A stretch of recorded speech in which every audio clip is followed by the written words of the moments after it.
নমস্কার বন্ধুরা, শিলালিপিতে আপনাদের সবাইকে স্বাগত। আজ আমি আপনাদের জন্য নিয়ে এসেছি প্রয়াত লেখিকা সুচিত্রা ভট্টাচার্যের গোয়েন্দা গল্প মিতিন মাসি। গোয়েন্দা বলতে আমাদের সামনে প্রথমেই ব্যোমকেশ, ফেলুদা, কিরিটি বা শার্লক হোমসের কথাই মনে হয়। সুচিত্রা ভট্টাচার্য ভেবেছিলেন গোয়েন্দা মানে কেন হিম্যান হতে হবে, তাই তিনি নিয়ে এসেছিলেন প্রজ্ঞাপারমিতা বা মিতিনকে। উনি মিতিনকে কোনো বীরাঙ্গনা হিসেবে দেখাননি, দেখিয়েছেন আজকালকার দিনের একজন বুদ্ধিমতী সাহসী গৃহবধূ হিসেবে।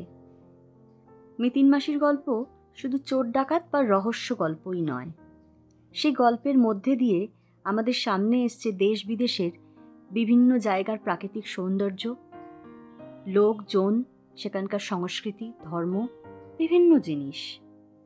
আপনাদের কাছে একটা অনুরোধ, আমার অডিওটি পুরোটা যেন শুনবেন।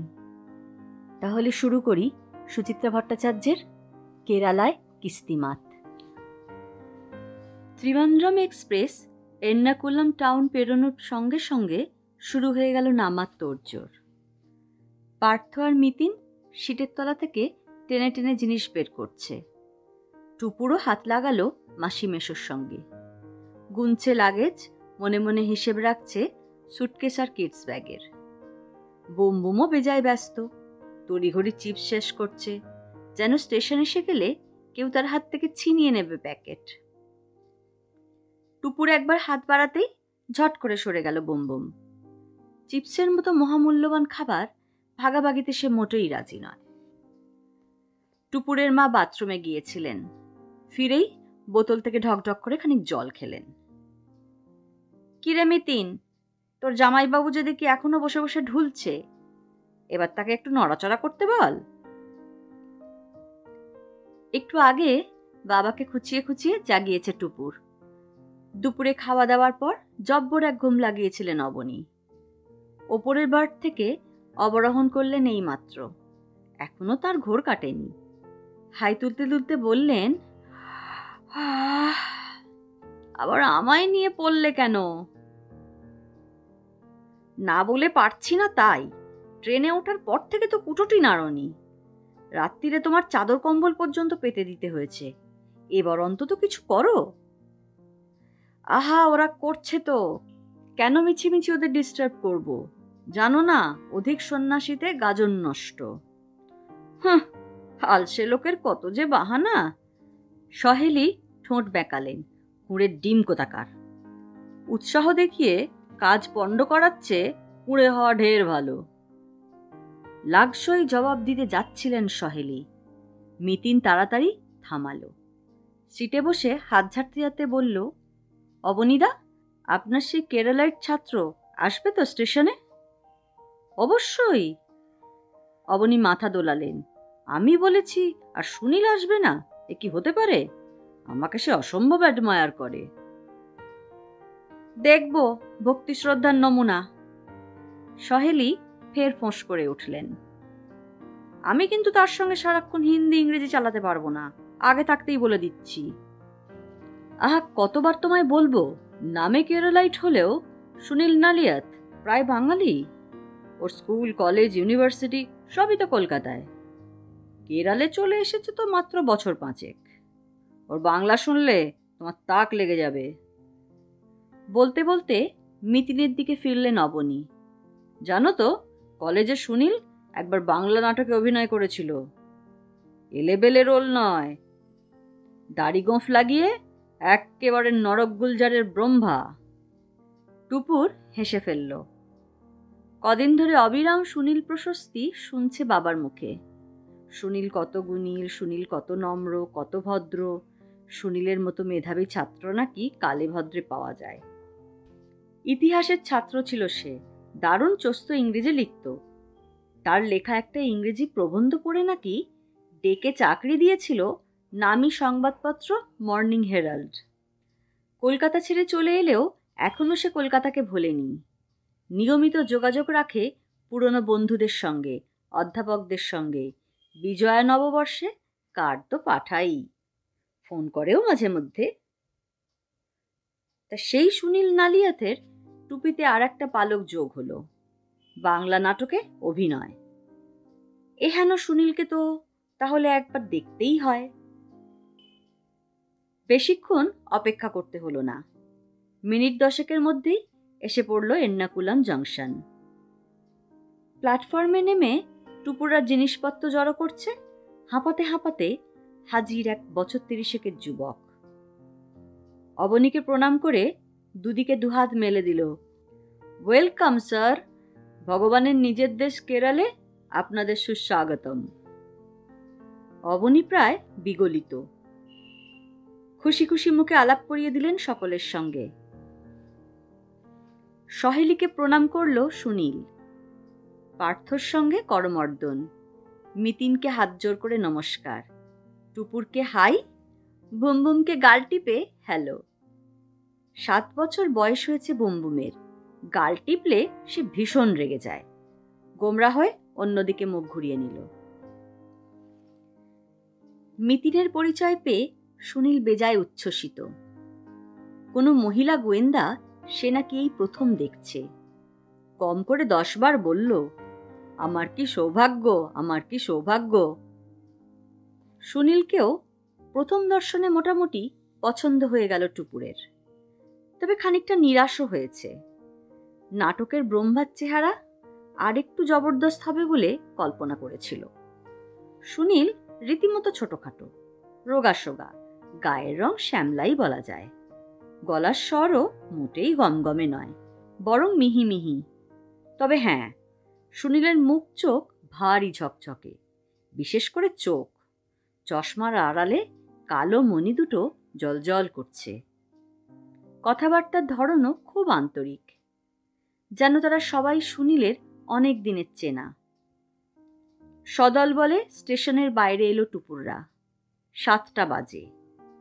তবে এখানে সন্ধে তেমন গাঢ় হয়নি। ভারতের পশ্চিম প্রান্তে সূর্য অনেকটা দেরিতে ডোবে, টুপুর জানে। রাস্তাঘাটের আলো অবশ্য চলে গেছে। হ্যালোজেনের দুটিতে উজ্জ্বল হয়ে আছে চত্বরটা। অক্টোবরের শেষ, তবে সমুদ্রের ধারে বলে বাতাসে আদৌ ঠান্ডা ভাব নেই, একটু যেন গরম গরমই লাগছে। সুনীল গাড়ি এনেছে, টাটা সুমো। একটু খেলিয়ে ছড়িয়েই বসলো সকলে। পার্থ আর সুনীল ড্রাইভারের পাশে, পিছনে লটবহর সমেত বুমবুমার টুপুর, বাকিরা মধ্যিখানে। সুনীলের নির্দেশে গাড়ি স্টার্ট দিল ড্রাইভার। সিটে শরীর ছেড়ে দিয়ে অবনী বললেন, আমাদের জন্য হোটেল দেখে রেখেছ তো সুনীল? আজ্ঞে হ্যাঁ স্যার। সুনীল বাধ্য ছাত্রর মতো ঘাড় নাড়ল। 2-3টে জায়গায় কথা বলে রেখেছি, আপনাদের যেটা পছন্দ হয়। কোথায় সেগুলো? কদ্দূর? এর্নাকুলাম টাউন স্টেশনের কাছে, চিতুর রোডে। আমরা কি এর্নাকুলামে থাকবো, কোচিতে থাকবো না? স্যার, এর্নাকুলাম আর কোচিকে আমরা সেভাবে আলাদা করে দেখি না। সুনীল মৃদু হাসল। অবশ্য তফাৎ যে একেবারেই নেই তা নয়। আরব সাগরের পারে মেনল্যান্ডটা এর্নাকুলাম, আর খান 10 দ্বীপ মিলিয়ে কোচি। তার মধ্যে বোলাঘাট্টি আইল্যান্ড আছে, ভাইপিন আছে, গুন্ডু দ্বীপ, নারাক্কাল। সবচেয়ে বড় অবশ্য মাট্টানচেরি। মেনল্যান্ড আইল্যান্ড সব মিলিয়েই এখন কোচি পৌরসভা, ডিস্ট্রিক্টের নাম এর্নাকুলাম। মিতিন পেছন থেকে প্রশ্ন করল, উইলিংডন বলে আর একটা দ্বীপ আছে না, যেখানে কোচি স্টেশন, এয়ারপোর্ট? কোচি বন্দরও তো উইলিংডনে। ওটা তো কৃত্রিম দ্বীপ ম্যাডাম। 4-এর দশকে কোচি বন্দরের নাব্যতা খুব কমে গিয়েছিল। বড় জাহাজ টাহাজ ঢোকা নিয়ে সমস্যা হতো। তখন রবার্ট ব্রিস্টো নামে এক সাহেব বন্দরের গভীরতা বাড়ানোর জন্য ড্রেজিং চালান। তাতে যে বিপুল পরিমাণ মাটি উঠেছিল, তাই দিয়েই তৈরি হয় উইলিংডন। সাইজ নেহাত ছোট নয় দ্বীপটার, প্রায় 1000 একর। ওই উইলিংডন তৈরি হয়েছিল বলেই ব্রিজ দিয়ে দিয়ে মেনল্যান্ড থেকে মাট্টানচেরি পর্যন্ত জুড়ে দেওয়া গেছে। তবে হোটেল বেশিরভাগই মেনল্যান্ডে। উইলিংডনের ওদিকে হোটেল খুব কস্টলি, সংখ্যাতেও তত বেশি নয়, থাকার পক্ষে তাই এদিকটাই ভালো। সুনীল কথা বলে বেশ গুছিয়ে, বাংলা বেশ ঝরঝরে বটে, তবে একটা দক্ষিণী টানও রয়েছে। বাঙালিদের সঙ্গে এখন মেলামেশা কমে গেছে, হয়তোবা সেই জন্যই। সুনীল নালিয়াথের বক্তৃতা শুনতে শুনতে বাইরেটা দেখছিল টুপুর। শহরটা বেশ পরিচ্ছন্ন, চারিদিক ঝকমক করছে, দোকানপাট, রাস্তা তেমন চওড়া নয়, তবে যথেষ্ট মসৃণ। কলকাতার মতো পদে পদে ঝাঁকুনি খেতে হয় না, সবুজও চোখে পড়ে এদিক ওদিক। মাঝে মাঝেই নজরে আসে নারকোল গাছ, কলা গাছ। হঠাৎই সুনীল বলল, আপনারা কিন্তু বড় কম দিনের জন্য কেরালে এলেন স্যার। অবনীর বদলে পার্থ উত্তর দিল, উপায় নেই ভাই, কলকাতায় এই অধমের একটা ছোটখাটো ব্যবসা আছে, প্রেস। এক গাদা কাজ নিয়ে বসে আছি, কালী পুজোর আগে ফিরতে না পারলে কারবারে লাল বাতি জ্বলে যাবে। তা বলে মাত্র 1 সপ্তাহ? 8 দিন। কাল সানডে টু নেক্সট সানডে তো আছি, ট্রেনে উঠবো আবার সেই সোমবার। মাত্র 8 দিনে কি দেখবেন? কেরল ছোট স্টেট ঠিকই, তবে এখানে পাহাড়, জঙ্গল, সমুদ্র সবই তো আছে। কতটুকু আপনারা কভার করতে পারবেন? বেশি ঘোরাঘুরির দরকারই বা কি? অবনী বলে উঠলেন, 2-3 দিন তোমার সঙ্গে কোচিতে থাকবো, তারপর সোজা পাড়ি দেব কোবালাম, সেখান থেকে ফের কোচি হয়ে ব্যাক। সে কি স্যার, কেরালে এসে মুন্নার পেরিয়ার কোথাও যাবেন না? নীলগিরি হিলস না ঘুরলে তো কেরালে বেড়ানোর অর্ধেক আনন্দই মাটি। তারপরে আলেপ্পি কুইলান। অ্যালেপ্পিকে প্রাচ্যের ভেনিস বলে না? পার্থ ফুট কাটল। আলেপ্পিতে নাকি শহরের মধ্যে দিয়ে নৌকো চলে? চলে তো। আলেপ্পির লেকে নৌকা বিহার একটা দারুণ এক্সপিরিয়েন্স। কুইলানেও আছে অষ্টমরি লেক, সমুদ্রের ব্যাকওয়াটারে তৈরি এরকম ন্যাচারাল লেক কিন্তু আর কোথাও পাবেন না। টুপুর পুট করে জিজ্ঞেস করে বসল, ব্যাকওয়াটারটা কি? যে জলটা সমুদ্র থেকে এসে খাঁড়িতে আটকে থাকে, কিংবা যে জল ল্যান্ডে এসে রয়ে যায়। মিতিন ঘাড় ঘুরিয়ে বলল, কেরলে এই ব্যাকওয়াটার ব্যাপারটা খুব ইন্টারেস্টিং। কোথাও সে লেক, কোথাও সরু খালের মতো, সেখানে নৌকা বাওয়া হচ্ছে, লঞ্চ চলছে। ইনফ্যাক্ট কোচি থেকে কুইলান তো ব্যাকওয়াটার ধরে ধরেই চলে যাওয়া যায়। সুনীল সায় দিল, বিদেশিরা এই ভ্রমণটা খুব পছন্দ করে, একে বলা হয় ব্যাকওয়াটার ক্রুজ। এই ট্রিপ মিস করলে কিন্তু স্যার আক্ষেপ থেকে যাবে। বলছো? হ্যাঁ স্যার। তারপর ধরুন আলেপ্পি কুইলানে সুন্দর সি বিচ আছে, ভার্কালার বিচ তো দুর্দান্ত। ওরকম সূর্যাস্ত পৃথিবীতে কোথাও দেখা যায় না। তুমি তো ভারী মুশকিলে ফেলে দিলে হে। তুমি তাহলে একটা ট্যুর প্ল্যান ছকে দাও। এই তো স্যার, এতক্ষণে আপনি লাইনে এসেছেন। সুনীল হো হো করে হাসল, উল্লসিত মুখে বলল, সে আমি করে দেব।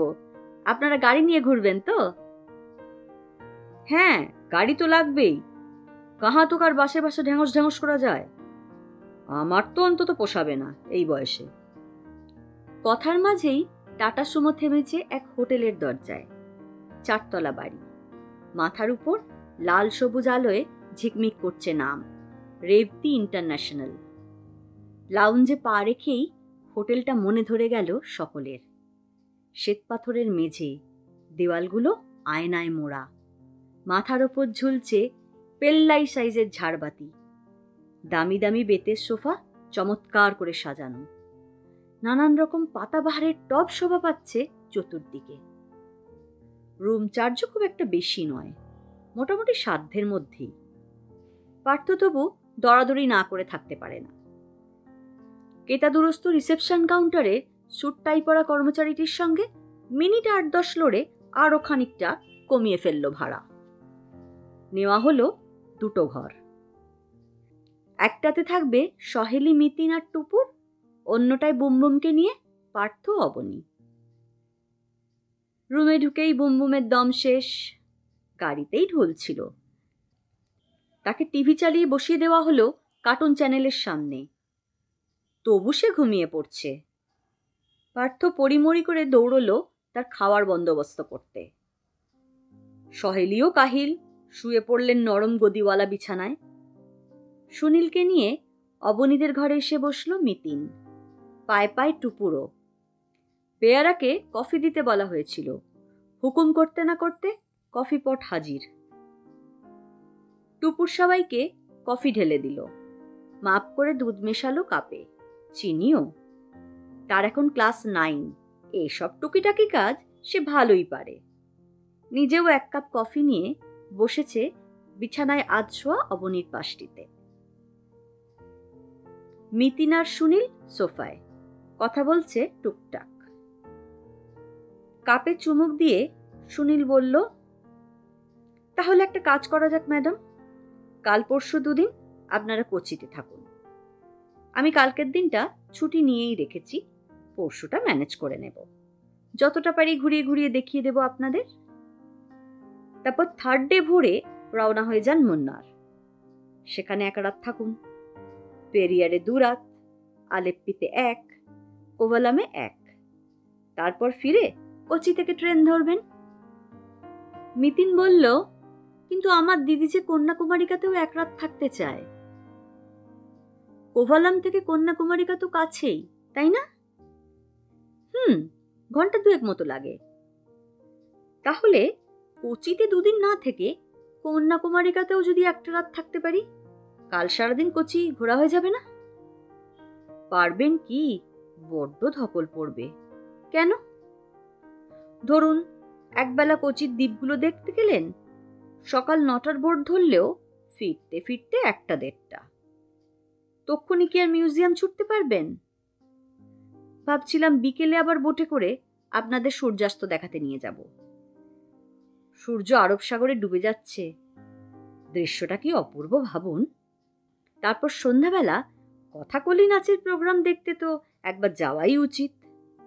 ওটা কোচির অবশ্য দর্শনীয় বস্তু। এছাড়া একটা হিল প্যালেস আছে, সেখানে কোচির রাজারা থাকতেন। ভালো পাখিরালয়ও আছে। একদিনে এত কিছু কি করে ম্যানেজ করবেন? অবনী হাত নেড়ে বললেন, কাটছাঁট করো, কাটছাঁট করো। ওই দ্বীপ টিপগুলো দেখা হলেই তো যথেষ্ট। ওগুলোর একটা হিস্টোরিক্যাল ইম্পর্টেন্স আছে। নাচটা দেখবেন না স্যার? সুনীল ঈষৎ মনক্ষুণ্ণ যেন।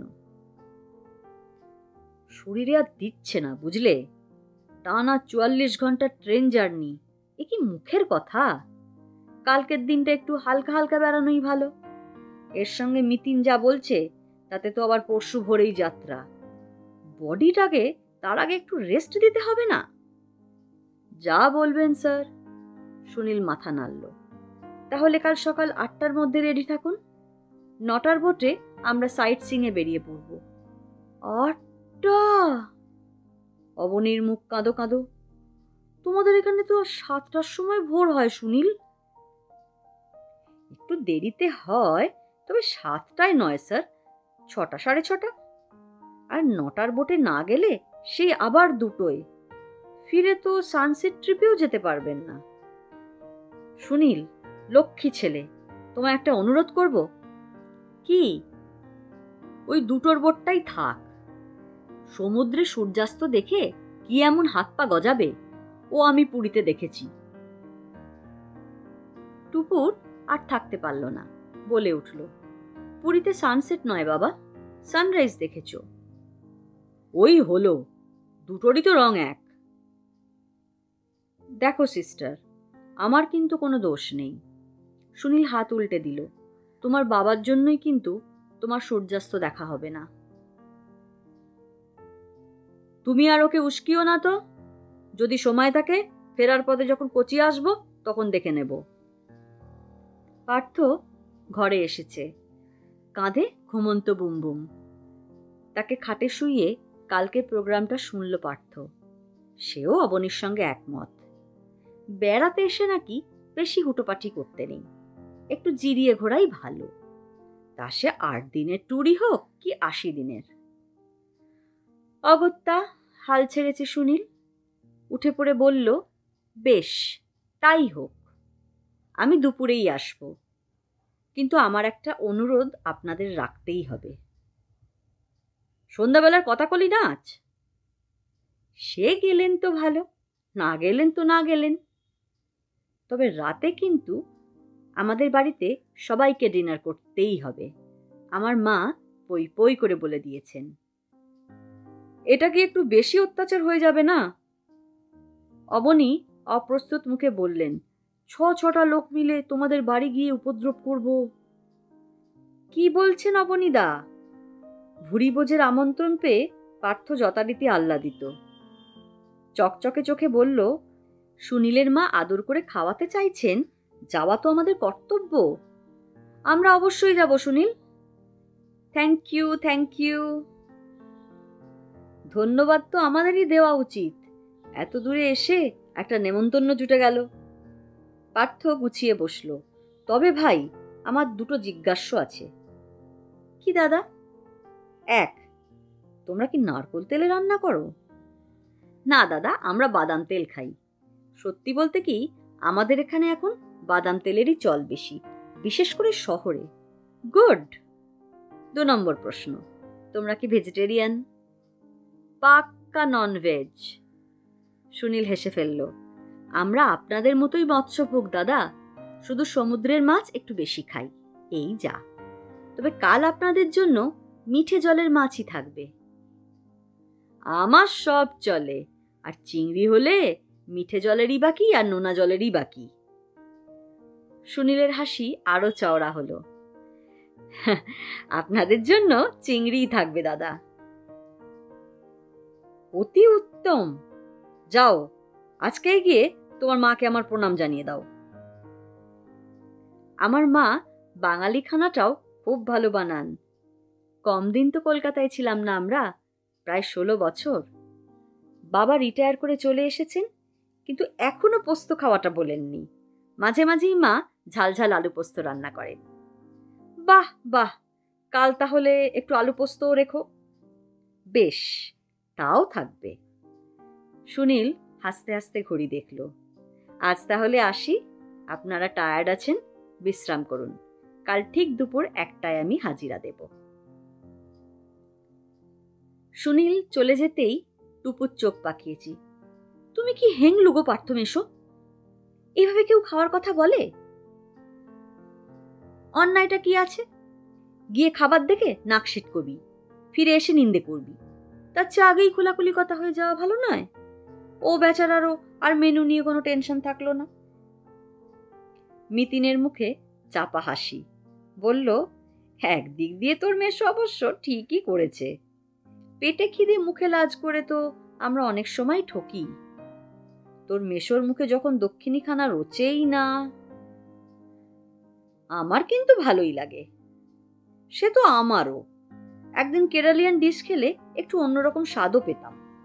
অবনী বললেন, এবার খাওয়ার গল্প একটু থামাবে? যাও, মাসি বোন যখন কেটে পড়ো তো, ঘরে গিয়ে ফ্রেশ হও। আমি আর পার্থ একটু মাথা ছাড়াই। এখন আপনারা দাবা নিয়ে বসবেন? মিতিন পুরো কুচকল। ট্রেনে 44 ঘন্টার মধ্যে অন্তত 18 ঘন্টা দাবা খেলেছেন, তাও আশ মিটল না। দানটা শেষ হয়নি যে। এখনো পার্থর একটা গজ, একটা নৌকো, একটা ঘোড়া জীবিত, আর আমার একটা নৌকো, 2টো গজ। পার্থ বলল, বোরেও আছে আমাদের 3টে করে, এখনো যে কেউ জিততে পারি। টুপুর মিতিন মাসির দিকে তাকিয়ে কাঁধ ঝাঁকালো। সত্যি, বাবার পার্থ মেশো পারেও বটে। এবার বেড়াতে বেরোনোর সময় বাবাকে মোটা মোটা বই নিতে দেওয়া হয়নি, তাই প্রতিশোধ নেওয়ার জন্যই যেন বাবা মেতে আছে ওই 64 ঘরের খেলায়। প্রথম গেম শুরু হয়েছিল হাওড়া ছাড়ার পরপরই, এখনো চলছে সেটাই। খেলার সময় দুজনেরই বাহ্যজ্ঞান লোপ পায়, ডেকে ডেকে সাড়া পাওয়া যায় না। বাবা তখন ক্রামনিক, তো পার্থ মেশো কাসপার্ভ। একটা চাল দিতে 1.5 ঘন্টা 2 ঘন্টা পর্যন্ত সময় লেগে যায়। আবার চাল দেওয়া মাত্রই তা ফেরত দেওয়ার জন্য বায়না জুড়ে দেয় দুজনে। জোর তর্ক বাঁধে তখন, দুজনেই মুঠো পাকায়, গড়গড় করে। সে এক দৃশ্য বটে। এবার গোটা ভ্রমণে দুজনে ওই একই গেম চালাবে বলে মনে হয়। অবনী শয্যা ছেড়েছেন, টেবিলের কাছে গিয়ে লাল কিডস ব্যাগ খুললেন, হাত রাখছেন। বিস্ময়ের সুরে বলে উঠলেন, কি ব্যাপার, দাবার বোর্ডটা গেল কোথায়? এখানেই তো রেখেছিলাম। পার্থ এসে বলল, ও অবনীদা, ওটা তো আমার ব্যাগে, আপনারটা তো কাবার্ডে। বলতে বলতে গিয়ে অবনীর কিডস ব্যাগখানা বের করেছে পার্থ। দুটো ব্যাগই হুবহু এক, রং, সাইজ, এমনকি মনোগ্রামটাও। দুটো টি শার্টের সঙ্গে একটা ব্যাগ ফ্রি দিচ্ছিল বলে চারখানা টি শার্ট কিনে ফেলেছিল পার্থ। একটা ব্যাগ উপহার দিয়েছে অবনীকে, এবং দুজনেই মাঝে মাঝে ব্যাগ গুলিয়ে ফেলছে। ক্যামেরা বার করতে গিয়ে অবনীর ছাতা টানছে পার্থ। নিজের টুথব্রাশ ভেবে পার্থর টুথব্রাশে দাঁত বেজে আসছেন অবনী। কেলোর কীর্তি আর কাকে বলে।